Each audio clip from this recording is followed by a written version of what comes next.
नमस्कार, 20 मिनट 20 खबर में आप सबका बहुत बहुत स्वागत है। आप सबके साथ मैं हूं प्रियंका राय। अगले 20 मिनट में देखेंगे 20 अहम खबरें। तो चलिए शुरू करते हैं 20 मिनट में 20 खबरों का सिलसिला। में लगातार हो रही बर्फबारी जानलेवा साबित हो रही है। बर्फ की तबाही की ये तस्वीरें गांदरबल की हैं। जिले के सोनमर्ग क्षेत्र में बालटाल जोजिला के पास हिमस्खलन हुआ। राहत की बात ये रही कि घटना में किसी प्रकार का कोई नुकसान नहीं हुआ। आपको बताते चले, जब तेज हवाएं चलती हैं और बहुत ज्यादा बर्फ गिरती है तो उसे ब्लिज़ार्ड या हिम झंझावात भी कहते हैं। 1888 से 1947 के बीच और 1990 के दशक में अमेरिका में कई बार इस तरह के ब्लिज़ार्ड रिकॉर्ड किए गए थे। मिसाल के तौर पर 1947 में अमेरिका में 2 फीट से ज्यादा बर्फ गिरी थी। लगातार बर्फ गिरने से 12 फीट तक बर्फ जम गई थी, जो महीनों तक पिघली नहीं क्योंकि तापमान गिरा ही नहीं था। अपने देश में भी बर्फीले तूफान का भयानक मंजर देखने को मिलता है। कई जिंदगियां बर्फीले बम की भेंट चढ़ जाती हैं।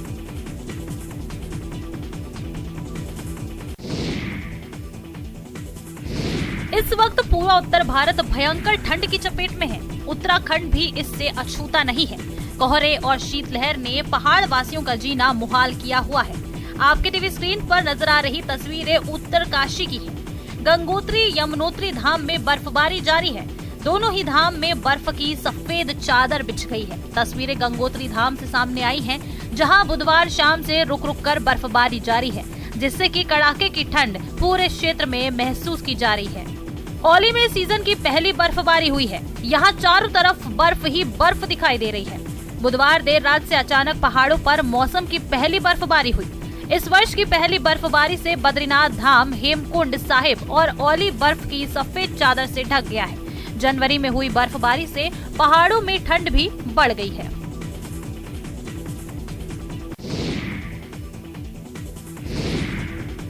जहां तक नजर जाए वहां तक बर्फ की सफेद चादर। इस खूबसूरती के आगे स्विट्जरलैंड भी फेल है।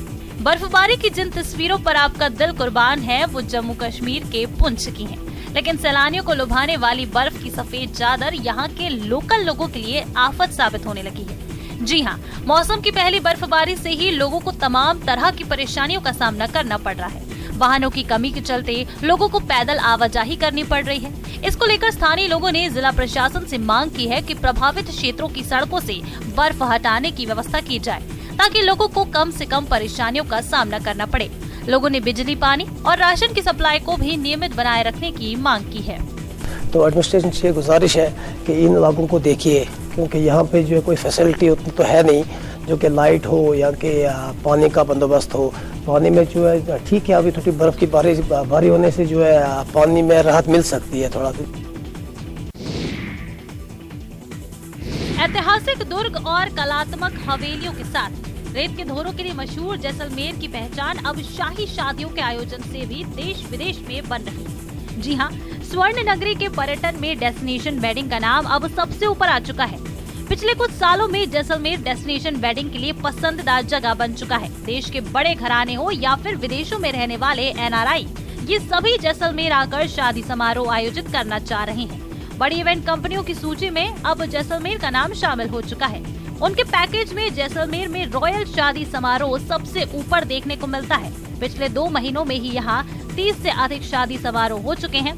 आगामी 2 महीने में इतनी ही वेडिंग और होनी है। काफी प्रॉफिट मिलने वाला है, क्योंकि कई लोगों को जैसे गाड़ियां होती है, कई टूरिज्म, कई होटल्स, क्योंकि जो गेस्ट आते हैं उनके साथ कई टीम वर्कर्स आते हैं, कई लेबर्स आते हैं, तो कई लोगों को इसमें रोजगार, जैसलमेर की लेबर्स को रोजगार मिलता है। कई होटल, जो छोटी होटलें, उन होटलों को भी बिजनेस मिलता है। जैसलमेर जैसे अब आपने देखा है कि कुछ सारे टूरिस्ट यहाँ आ रहे हैं। पिछले 2 महीने में यहाँ कम से कम भी 5 से 7 लाख टूरिस्ट आए हैं और ये एक अब बड़ा वेडिंग डेस्टिनेशन बन गया है। पिछले महीने के अंदर करीब 20 से 25 वेडिंग्स हुई हैं जैसलमेर में। 5 से 7 वेडिंग हमने करी हैं। गुरुवार को कलेक्ट्रेट कार्यालय से वैदिक मंत्रोच्चार के साथ भीलवाड़ा महोत्सव का आगाज किया गया। राजस्व मंत्री रामलाल जाट, बीज निगम अध्यक्ष धीरज गुर्जर और जिला कलेक्टर आशीष मोदी ने गुब्बारे उड़ाकर और हरे झंडे दिखाकर शोभा यात्रा को रवाना किया। शोभा यात्रा में राजस्थानी कलाकार, प्रशासनिक अधिकारी और खिलाड़ी भी मौजूद रहे। भीलवाड़ा महोत्सव की शोभा यात्रा गाजे बाजे और हाथी घोड़े की सवारी के साथ शहर के मुख्य मार्गों से निकली। हमारे साथ राजस्व मंत्री रामलाल जाटा, इनसे बात करते हैं। सर, कैसा लग रहा है सर, इतने साल बाद मनाया जा रहा है भीलवाड़ा महोत्सव? देखो, एक त्यौहार की तरह नव वर्ष, कैलेंडर वर्ष, मकर संक्रांति पे मैं सबको शुभकामनाएं दूंगा। भीलवाड़ा महोत्सव आज के समय में बहुत जरूरत थी। जैसे भारत जोड़ो यात्रा राहुल गांधी जी निकाल रहे हैं, उसी तरीके से हाथ से हाथ जोड़ो, भाईचारा कायम हो, तो ऐसे महोत्सव की मंजूरी मुख्यमंत्री अशोक गहलोत जी ने दी है। हमारे जिला कलेक्टर एंड प्रशासन की तमाम टीम उनके साथ लगी और अब भाईचारा यहाँ कायम रहे।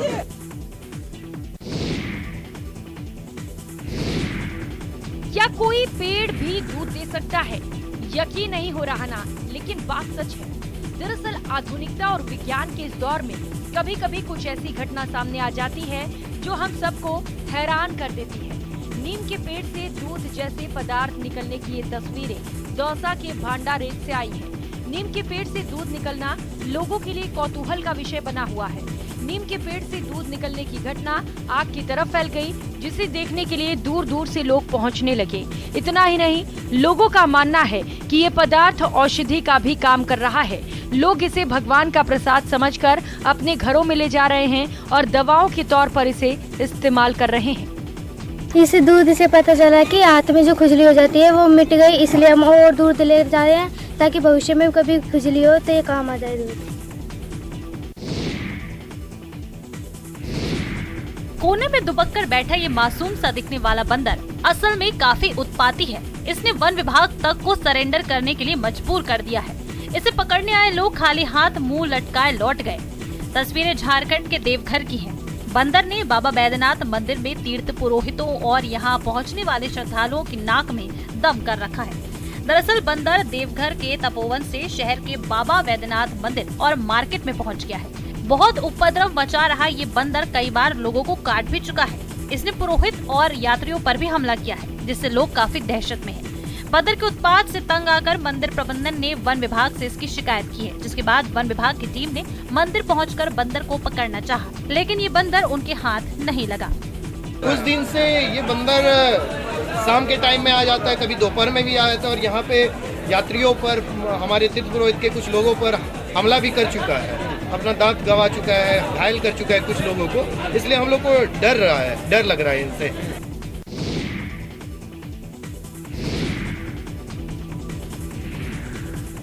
देश की सुरक्षा में तैनात डॉग स्क्वाड की टीम की तस्वीरें इंडो नेपाल सीमा से सामने आई हैं, जहां वाल्मीकि नगर गंडक बराज पर पदस्थापित एसएसबी 21वीं बटालियन में कुकी, कांची, मंक और रोमियो पूरी मुस्तैदी के साथ ड्यूटी कर रहे हैं। तस्वीरों में आप देख सकते हैं कि कितनी कटिबद्धता के साथ ये जाबाज देश की सीमा में घुसने वाली एक एक गाड़ियों की कड़ी तलाशी ले रहे हैं।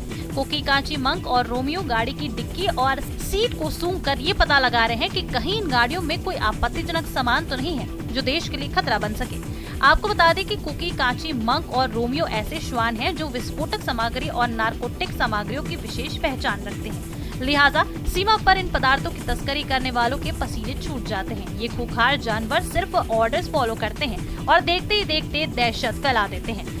बॉर्डर पर एसएसबी की तीसरी आंख और सबसे भरोसेमंद साथी ये डॉग स्क्वाड के सदस्य ही साबित हो रहे हैं।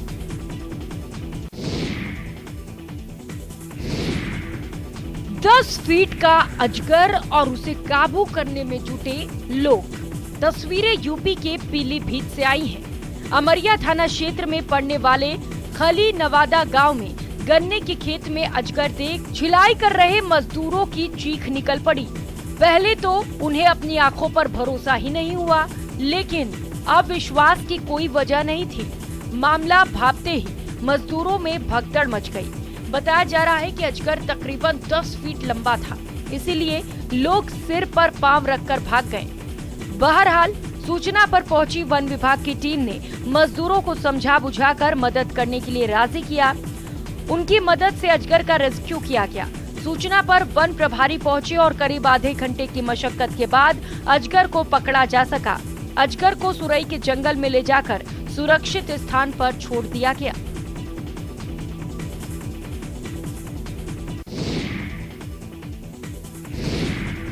मुंबई से पुणे जाने वाले यात्रियों के लिए एक खुशखबरी है।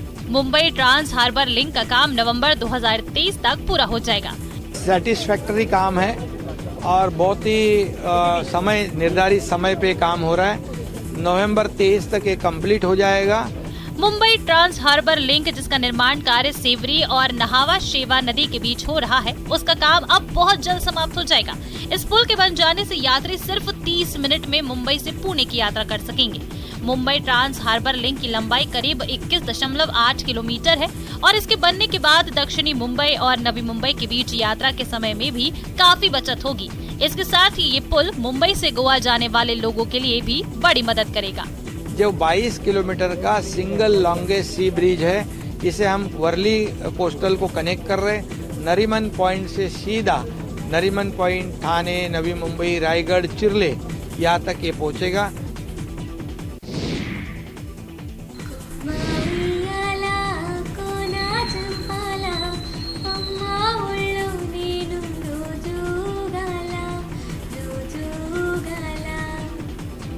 साउथ सिनेमा की ब्लॉकबस्टर फिल्म RRR को गोल्डन ग्लोब अवार्ड्स 2023 में थोड़ी कम खुशियां हाथ लगी हैं। फिल्म ने जहां बेस्ट ओरिजिनल सॉन्ग का पुरस्कार हासिल कर भारतीय सिनेमा में इतिहास रच दिया, वहीं RRR best non English film का खिताब हासिल नहीं कर सकी।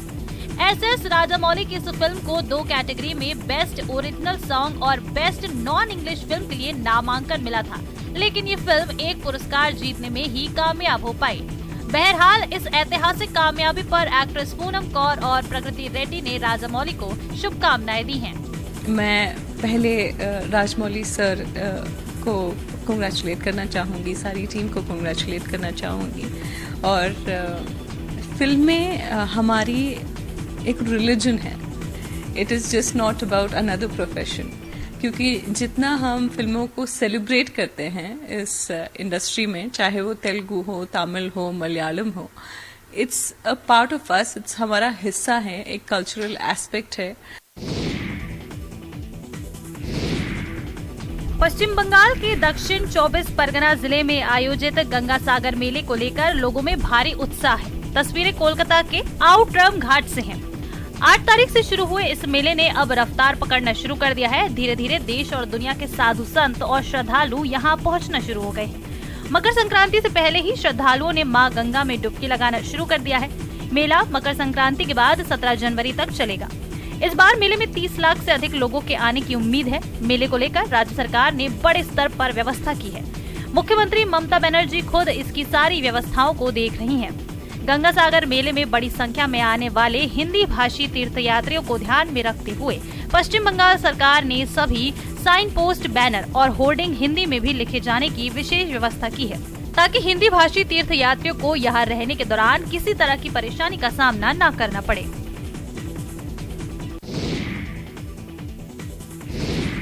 रासायनिक उर्वरकों के इस्तेमाल से हमारी धरती बंजर होती जा रही है। इसका असर न सिर्फ मिट्टी की सेहत पर बल्कि पर्यावरण और लोगों के स्वास्थ्य पर भी पड़ रहा है। अब किसान भी रासायनिक खेती पर लागत ज्यादा आने की बात कहकर जैविक खेती की तरफ रुख करने लगे हैं। देश के किसानों की एक बड़ी आबादी अब जैविक खेती की तरफ रुख कर रही है। सिर्फ किसान ही नहीं, देश के युवा, प्रोफेशनल्स और शहरों में रहने वाले लोग भी अब जैविक खेती और इससे उपजे उत्पादों के प्रति जागरूक हो रहे हैं। तस्वीरें मध्य प्रदेश के छतरपुर की हैं। कचड़े में अपन हटा दें, जैसे प्लास्टिक मटेरियल है, कपड़ा है, कांच है, पत्थर है, लोहे की चीज़ें, इन चीज़ों को यदि हटा दें तो जितने भी वेस्ट मटेरियल है, चाहे वो फूड का हो, हमारे खाने वाले पदार्थ हो, या फिर फलों के डिस्पोजल हो, या फिर हमारे सब्जियों के जो अवशेष होते हैं ये हो, ये सभी जो है जैविक खाद के रूप में एक प्रोसेस के साथ में, यदि नाडेप है या कोई अपन भू नाडेप बना के किसान उसका खाद बना के उपयोग कर सकते हैं। पर्यावरण में हो रहे अनिश्चितकालीन बदलावों के बीच कई सालों से किसानों को जैविक खेती की तरफ बढ़ने के लिए प्रेरित किया जा रहा है। केंद्र सरकार ने केमिकल फ्री खेती को प्रोत्साहित करते हुए कई अभियान और योजना चलाई है। पश्चिम बंगाल के बीरभूम जिले के एक प्राइमरी स्कूल में मिड डे मील में सांप मिलने की घटना सोशल मीडिया पर वायरल हो रही है। मामला 9 जनवरी को सामने आया था। हालांकि मिड डे मील खाने वाले सभी बच्चे ठीक हैं, लेकिन प्रशासन इसे लेकर अलर्ट है। स्कूल के कर्मचारी ने दावा किया था कि दाल में भरी एक बाल्टी में ये सांप मिला है, जिसे खाकर बच्चे बीमार पड़ गए थे। स्कूल के कर्मचारी ने बताया था कि खाना खाने के बाद बच्चे उल्टी करने लगे। इसके बाद बच्चों को अस्पताल में भर्ती कराया गया। इससे पहले मिड डे मील में चूहे और छिपकली मिलने का मामला सामने आया था। स्कूल में मिड डे मील में बच्चों को दाल, सोयाबीन, अंडा, चिकन और मौसमी सब्जियां खाने में दी जाती हैं। बंगाल में पंचायत चुनाव के मद्देनजर ममता सरकार ने मिड डे मील में मीट और अंडा शामिल करने का ऐलान किया था।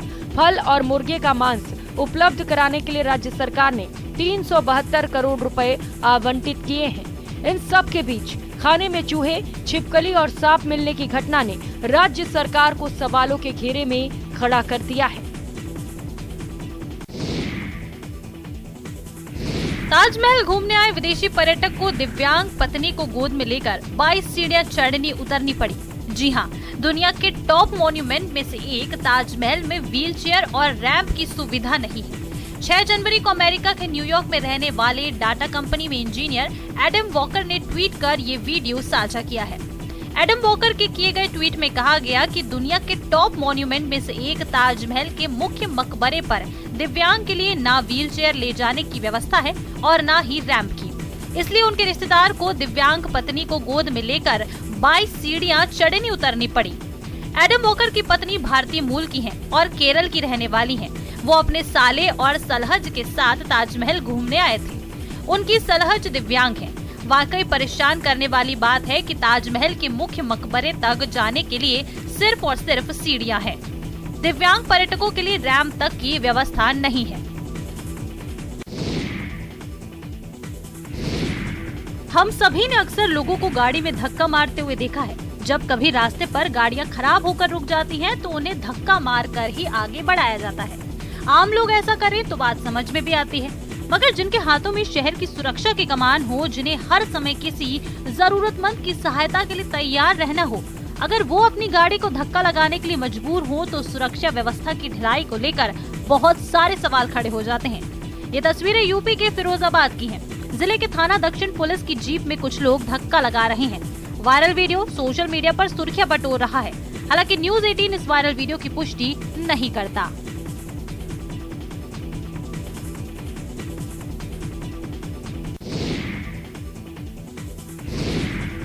ये बात सही है कि डर के आगे जीत है, पर डर और जीत के बीच में मौत भी है, जिसका अंदाजा लोगों को तब लगता है जब वो उसके मुहाने पर खड़े हो जाते हैं।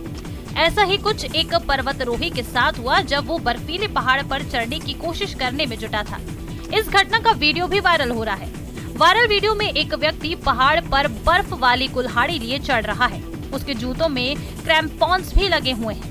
ये नुकीले उपकरण जूतों में लगाए जाते हैं, जिससे जूते आसानी से बर्फ में धंस जाते हैं और पर्वतारोही आसानी से ऊपर चढ़ जाते हैं। शख्स कुल्हाड़ी और जूतों से पकड़ मजबूत बना लेता है, लेकिन अचानक एक कुल्हाड़ी छोड़कर दूसरे को अपने दोनों हाथों से पकड़ लेता है। अचानक कुल्हाड़ी का ग्रिप छूट जाता है और वो फिसलते हुए नीचे गिरने लगता है। तभी पर्वतारोही अपना दिमाग लगाता है और कुल्हाड़ी पहाड़ पर मारकर खुद को फिसलने से रोक लेता है। इस तरह उसकी जान बच जाती है। वो तेज तेज सांसें लेने लगता है, जिससे समझ आ रहा है कि वो बेहद डरा हुआ है।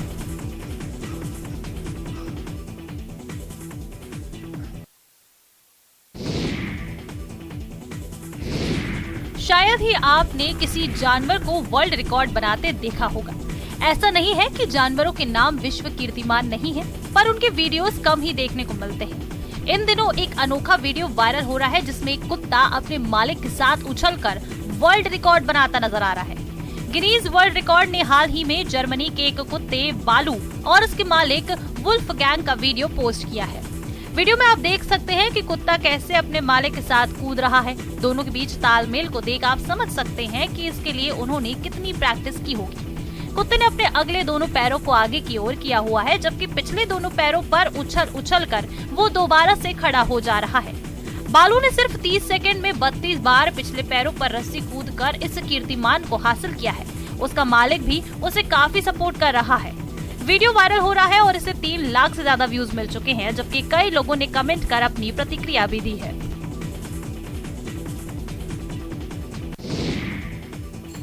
बीकानेर में शुक्रवार से 3 दिवसीय अंतर्राष्ट्रीय ऊंट उत्सव का आगाज हो रहा है। इसे लेकर तैयारियां चरम पर दिखी। इस बार उत्सव में बीएसएफ के ऊंटों का दल विशेष रूप से लोगों को आकर्षित करेगा। पहली बार बीएसएफ के 30 ऊंटों का दल अपनी विशेष वेशभूषा के साथ इस उत्सव में भाग लेगा। हथियारों से लैस जवान भी ऊंटों पर देखने को मिलेंगे। बीकानेर में कल से 3 दिवसीय अंतर्राष्ट्रीय ऊंट उत्सव का आगाज होने वाला है और इस ऊंट उत्सव में इस बार खास होगा बीएसएफ का ये दल। आप मेरे पीछे देख पा रहे हैं कि ये बीएसएफ के वो जवान हैं जो कल ऊंट उत्सव में भाग लेंगे और ये वही ऊंट हैं जो नए अभी बीएसएफ में लाए गए हैं और उन्हें किस तरीके से देखिए जवानों ने ट्रेंड किया है। और इसमें सबसे बड़ी बात जो है वो ये है कि इस पूरे दल का जो नेतृत्व करेगी वो महिला बीएसएफ की जवान है, वो करेगी। आप देख पा रहे हैं कि एक रोबीले के रूप में किस तरह से बीएसएफ के जवान सजे हुए हैं। उनसे ही बात करते हैं। जी, आप इस पूरी टीम को लीड करने वाली हैं, कैसा लग रहा है, क्या कहना चाहिए? ये मेरे लिए बहुत ही रोमांचक है क्योंकि एक कुछ अलग करने को मिल रहा है यहाँ पे।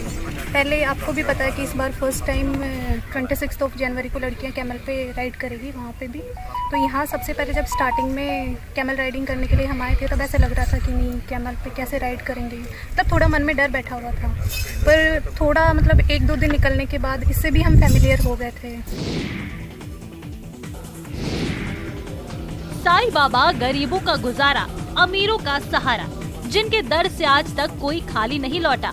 तभी दुनिया भर में फैले बाबा के भक्त अपने मालिक, अपने आराध्य के श्री चरणों में अपनी गाड़ी कमाई सौंपकर खुद को भाग्यशाली समझते हैं। 2022 में रिकॉर्ड तोड़ डोनेशन के बाद 2023 की शुरुआत में ही साईं बाबा को सबसे बड़ा दान अर्पित किया गया है।